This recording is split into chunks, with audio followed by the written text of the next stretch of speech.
আসসালামু আলাইকুম, welcome back to my channel Shamima's blog.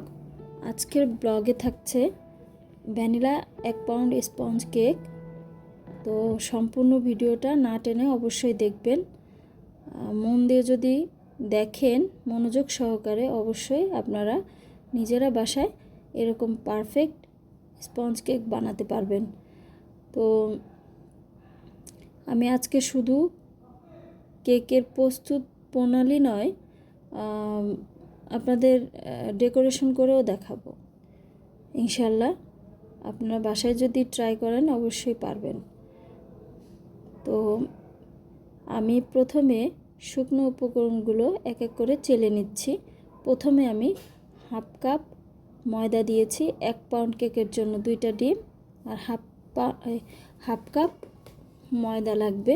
ময়দা বা আটা আপনারা যেটা বাসায় থাকবে ওইটাই দিতে পারবেন, সমস্যা নাই। তো 1 চিমটি লবণ, তারপর হচ্ছে দুই টেবিল চামচ কর্নফ্লাওয়ার, এক চা চামচ বেকিং পাউডার, একটু সামান্য পরিমাণ বেকিং সোডা বেশি দেওয়া যাবে না, গন্ধ করবে। এই সামান্য, লবণের থেকেও একটু কম। তো এখানে আমি সব উপকরণ চেলে এক সাইডে রেখে এখন মোল্ডের বাটার পেপার বিছিয়ে নিয়েছি পরিমাণ মতো কেটে। তো এখানে ডিম ভেঙে আমি কুসুমগুলো আলাদা করে সাদা অংশ নিয়ে নিচ্ছি, কারণ আগে আমি সাদা অংশ ব্লেন্ড করব। তো সাদা অংশ এই ফ্রস্টিং হয়ে গেলে, মানে যত ব্লেন্ড করবেন তত বেশি কেকটা ফ্লফি হবে এবং ভালো হবে, কেকটা সফট হবে, খেতে খুব মজা হবে। আর যত কেক ফুলবে ডেকোরেশন মানে করতেও ভালো লাগবে, খেতেও ভালো লাগবে। তো আমি এখানে এক এক করে হাফ কাপ চিনি দিয়ে দিচ্ছি, একটু একটু করে, একটু না, আমি তিন ভাগে ভাগ করে নিয়েছি। তো খেয়াল রাখতে হবে চিনিটা অবশ্যই যেন গলে যায়। যতক্ষণ না গলবে ততক্ষণ ব্লেন্ড করতে হবে।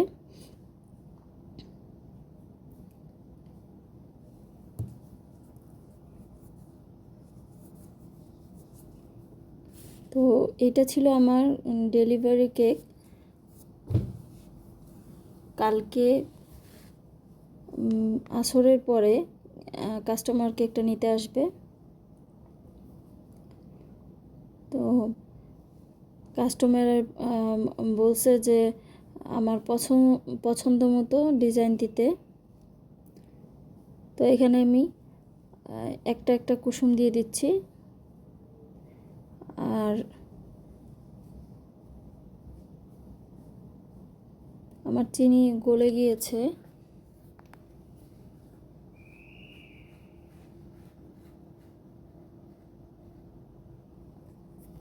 অবশ্যই একটা স্প্যাচুলার দিয়ে চারপাশ দিয়ে নেড়ে গুছিয়ে তারপরে করতে হবে, এক জায়গায় এনে ব্লেন্ড করতে হবে, তাহলে পারফেক্টভাবেই হবে, সম্পূর্ণ ব্লেন্ড হবে।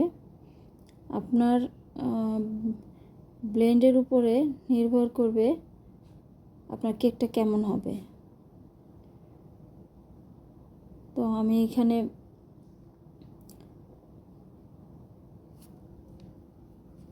এক টেবিল চামচ তেল দেব, 1 টেবিল চামচ হালকা নর্মাল দুধ দেব। গরম হলেও সমস্যা নাই, কিন্তু একটু কম গরম হতে হবে।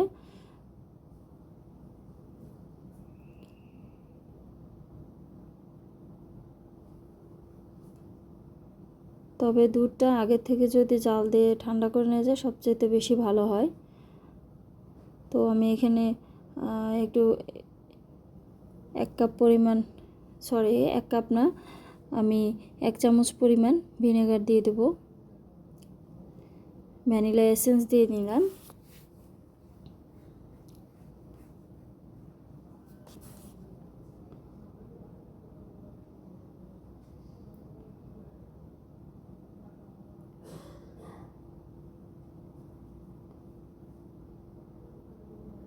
তো এগুলো দিয়ে বেশিক্ষণ করা যাবে না, ব্লেন্ড করা যাবে না।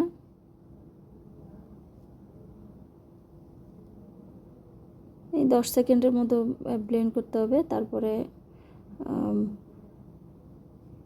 আমি শুকনো উপকরণগুলো আবার চেলে 3 ভাগ করে মিশিয়ে নেব।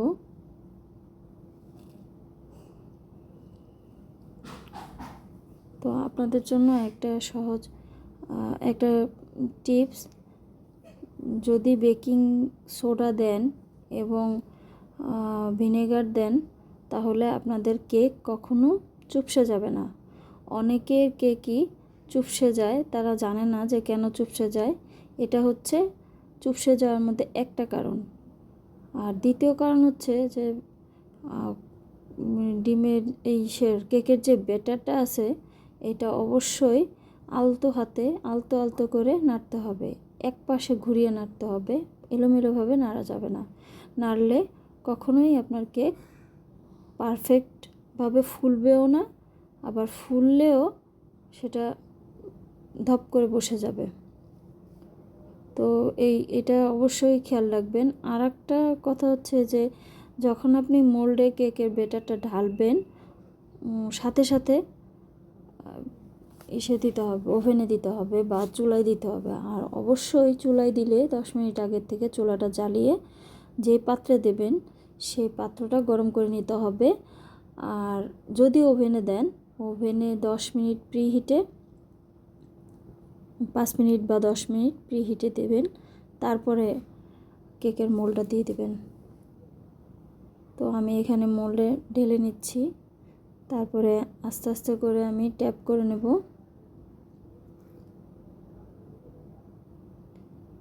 দেখুন আমার ব্যাটারটা একেবারে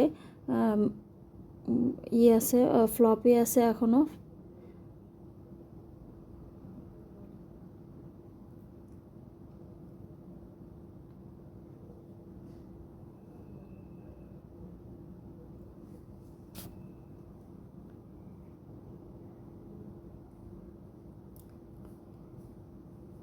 তো এই টিপসগুলো মেনে যদি আপনারা কেক বানান অবশ্যই আপনাদের কেক ভালো হবে। আর আমি ফ্রিজ থেকে কেকের ক্রিম বের করে নিলাম। এখন ক্রিমটা আমি ফ্রস্টিং করে আমি আলাদাভাবে রেখে দেব ফ্রিজে নরমালে। কারণ এখন আমি এত রাত্রে আমি কেকের ডেকোরেশন করব না, কারণ সারাদিন অনেক কাজ করছি, কাজ করার পরে টায়ার্ড লাগতেছে। তো আমি এগুলো সব রেডি করে রাখলাম। তো আমি কেকটা ওভেনে দিয়ে দিয়েছি। দেখুন আলহামদুলিল্লাহ আমার কেকটা অনেক ফুলেছে।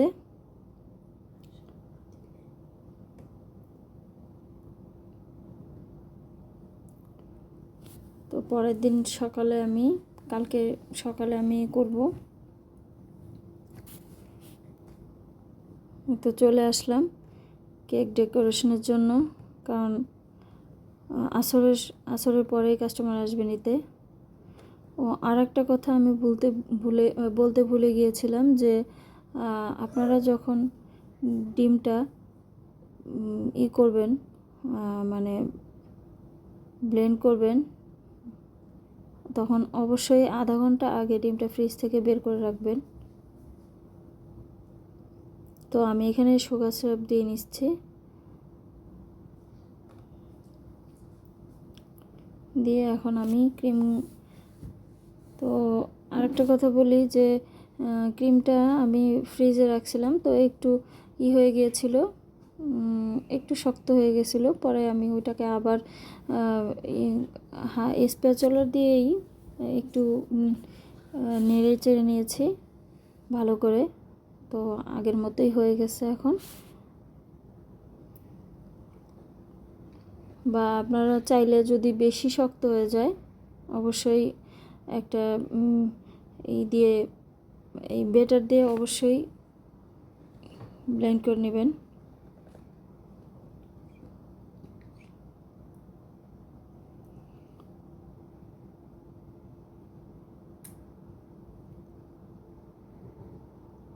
তো আমি কাস্টমারের পছন্দ অনুযায়ী কেক কেক কী করলে ভালো হয়, তাহলে আইডিয়াটা মাথায় থাকে, মানে চিন্তাটা মাথায় থাকে কি ডেকোরেশন করব।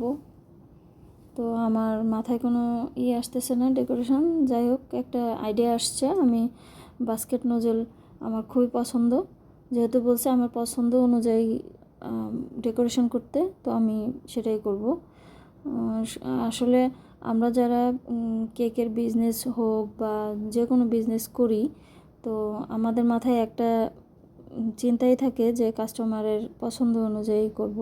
যেহেতু আমার পছন্দ অনুযায়ী দিতে বলছে, তো আমি চুজ করলাম যে আমি বাস্কেট নজল দেব, দিয়ে চারপাশে আমি ডেকোরেশন করব। তবে বলছে যে অবশ্যই যেন হলুদ থাকে কেকের মধ্যে।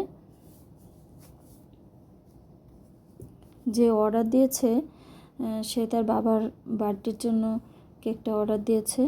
তার বাবা হলুদ কালার খুব পছন্দ করে।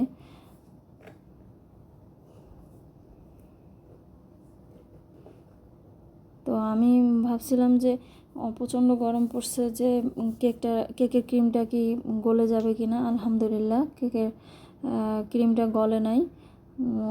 ওরা বাসায় নিয়ে কেকটা সুন্দরভাবেই মানে খেতে পারছে।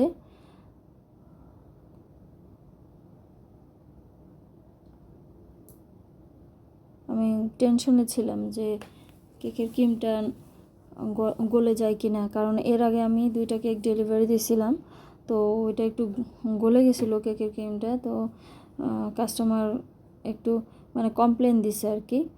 তো আমার বাসায় যেহেতু এসি নাই, তো সেজন্য দেখা যায় কি ক্রিমটা একটু যদি বেশি সময় বাইরে থাকে তখন গলে যায়, বা অনেক সময় দোকানদারি মানে সব ক্রিম তো আর একরকম হয় না।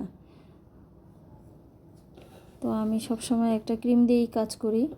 তো আমি এখানে হলুদ রঙটা দিয়ে নিলাম, ফুড কালার দিয়ে আমি আলতো করে কেকের উপরে বেসটা আর কি আমি করব, হলুদ কালার দিয়ে করব। পরে একটু জিগজ্যাগ ডিজাইন করে দেবো উপর দিয়ে।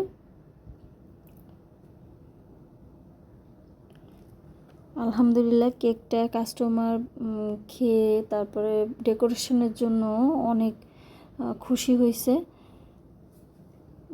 তাদের ডিজাইনটা খুব ভালো লাগছে। সব সময় চেষ্টা করি যে কাস্টমারদের মানে ভালো জিনিসটাই দেওয়ার জন্য। টাকাটা তো বড় কথা না, আমার কেকটা যদি ভালো হয় বা আমার প্রোডাক্টটা যদি ভালো হয়, তারা যদি ভালো বলে, ওইটাই অনেক বড় আনন্দ। আলহামদুলিল্লাহ। তো আমার এই বাস্কেট নোজেলটা খুবই খুবই পছন্দের একটা নোজেল।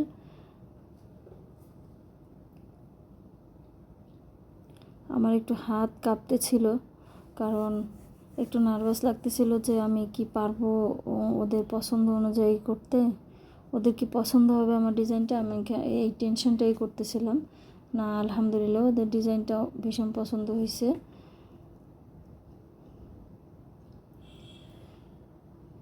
তো আমার দেখবেন যে ডালগুলো দিতে গিয়ে আমার হাত খুব কাঁপা কাঁপা হয়েছে।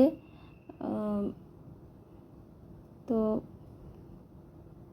আপনারা অবশ্যই ক্ষমা সুন্দর দৃষ্টিতে দেখবেন।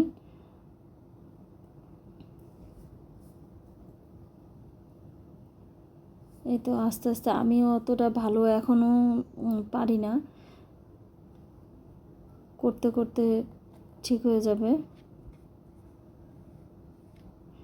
তবে এই পর্যন্ত যে আসতে পেরেছি এইটাই আমার কাছে অনেক বড় কিছু। আমার স্বপ্ন ছিল এক সময় কেকের একটা মানে ছোট হোক বা বড় হোক একটা বিজনেস করব। তো আলহামদুলিল্লাহ আমার কেকের বিজনেস চলতেছে ভালো। আর একটা পেজ আছে ঘরোয়া কেক নামে, তো আপনারা চাইলে ওখানে ঘুরে আসতে পারেন। আর কেউ যদি কেকের অর্ডার দিতে চান অবশ্যই আমার পেজে গিয়ে কেকের ডিটেলস দেওয়া আছে, প্রাইস দেওয়া আছে, সেই অনুযায়ী আপনারা ইনবক্স করতে পারেন। আমি যথাসাধ্য চেষ্টা করব আপনাদেরকে আপনাদের চাহিদা অনুযায়ী আপনাদের ডেলিভারি দেওয়ার জন্য, ভালো কিছু দেওয়ার জন্য। তো আমি এখানে অরেঞ্জ কালারের ফুল দিচ্ছি। তো ভাবলাম যে অরেঞ্জ কালারের উপরে যদি আমি একটু ইয়েলো শেড দেই ভালো লাগবে দেখতে। তো অবশ্যই আপনারা জানাবেন যে আমার কেকটা আপনাদের কেমন লেগেছে। আর আপনারা যদি বলেন তাহলে আমার আগ্রহটা বেশি বেড়ে যাবে। প্রশংসা শুনতে সবারই ভালো লাগে, এটা বাস্তব।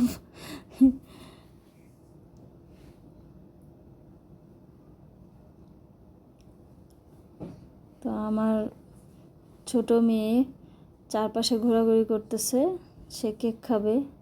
প্রতিবার কাস্টমারের জন্য কেক বানালে তার জন্য আমার এক্সট্রা একটা কেক বানানো লাগে, তারও হ্যাপি বার্থডে। সে নতুন সুন্দর জামা পরবে, বার্থডের জামা পরবে,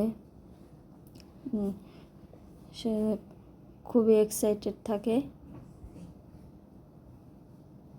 তো আমি ক্রিম রেখে এখন হলুদ কালারের ওই পাইপিং ব্যাগে ভরে নিয়েছি। তো হলুদ কালারেরই দেওয়া হয়ে গেছে পাপড়ি। এখন একটু গোল্ডেন সুগার বল দিয়ে দিচ্ছি, সুন্দর লাগবে, কেকের গ্লেজটা বেড়ে যায়।